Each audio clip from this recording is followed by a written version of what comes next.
కృష్ణయ్యకు పింఛమైన నెమిలమ్మల దుంకులాట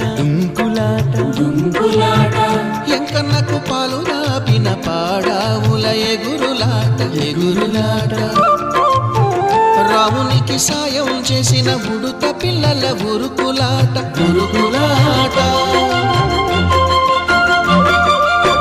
చెప్పకనే చెబుతున్నవి చెప్పాకనే చెబుతున్నవి మన సీతారాముల